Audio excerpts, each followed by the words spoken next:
Good morning, Mr. Fudd. Thank you for granting us this interview. Let's start at the beginning. Can you tell us about your childhood?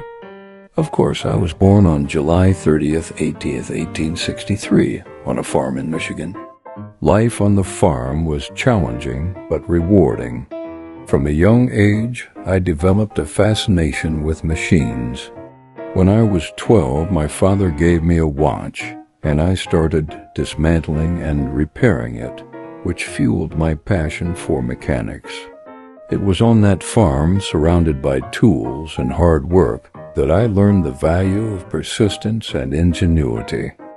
And did your family support your interest in mechanics? My father hoped I would stay on the farm and eventually take it over, but I had other dreams. While my family didn't fully understand my fascination with machinery, they allowed me to follow my path.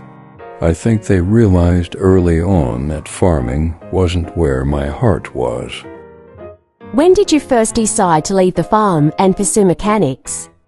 That decision came when I was 16 years old. I left home and moved to Detroit to become a machinist apprentice. It was a bold step, but I was determined. Detroit was full of opportunities for a young man with big dreams. Those early years taught me the fundamentals of engineering and problem-solving, skills that were critical for my later work. What inspired you to start experimenting with automobiles? My interest in automobiles came from my desire to make transportation more efficient. I saw the potential of the internal combustion engine to replace horses and carriages, which were slow and unreliable. While working for the Edison Illuminating Company, I built my first vehicle, the quadricycle, in 1896.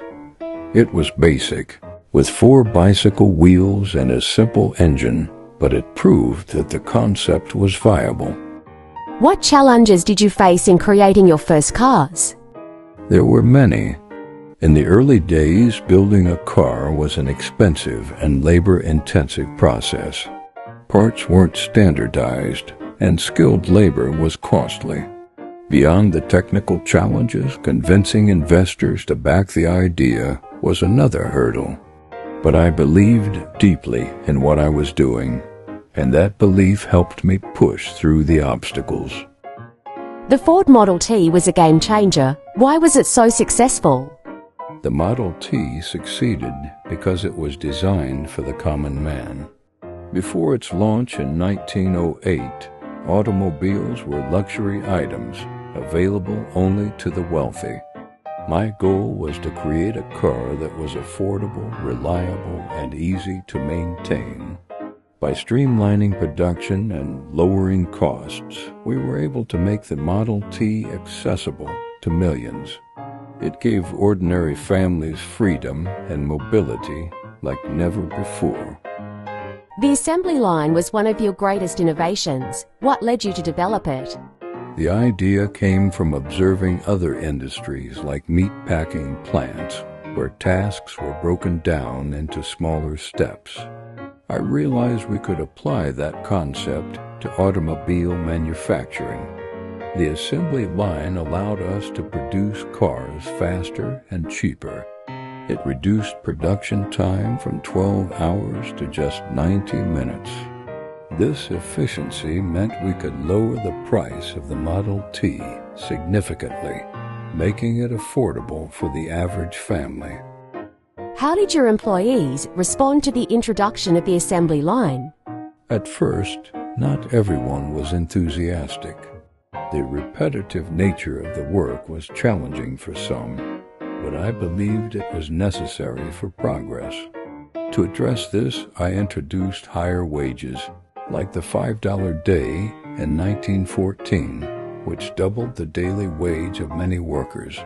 This helped retain talent and boosted morale. I wanted my workers to feel valued and to be able to afford the products they were building. Your management style has been described as strict and sometimes controversial. What's your perspective on that? I won't deny that I was demanding. I had a clear vision of what I wanted to achieve, and I expected everyone around me to work just as hard. Some saw this as authoritarian, but I believed it was necessary to maintain high standards. I also made mistakes along the way, as anyone does, but my focus was always on creating a better future for society. What was the biggest lesson you learned from your failures? Failure taught me resilience. One of my early ventures, the Detroit Automobile Company, failed because we couldn't produce cars efficiently enough to sell them at a reasonable price. That experience showed me the importance of improving production methods. Failure isn't the end, it's a stepping stone to success if you learn from it. How do you feel about your legacy today? I'm proud of what I accomplished. More than just building cars, I wanted to make life better for people. The automobile gave them freedom to travel, work, and dream bigger. That's the legacy I hope will endure. What advice would you give to young innovators and entrepreneurs? My advice is simple. Whether you think you can or you think you can't, you're right. Confidence and determination are the keys to achieving your goals. Don't be afraid of hard work or setbacks. Every great idea comes with challenges, but persistence will carry you through. One last question. What do you think the future of the automobile industry looks like? I believe the industry will continue to evolve in ways we can't yet imagine. Advances in technology will make cars safer, more efficient, and even more accessible. The key is to keep pushing boundaries while staying focused on serving the needs of ordinary people. Thank you, Mr. Ford, for sharing your story and your insights. It's been an honor. The pleasure is mine. I hope my journey inspires others to dream big and work hard to make those dreams a reality.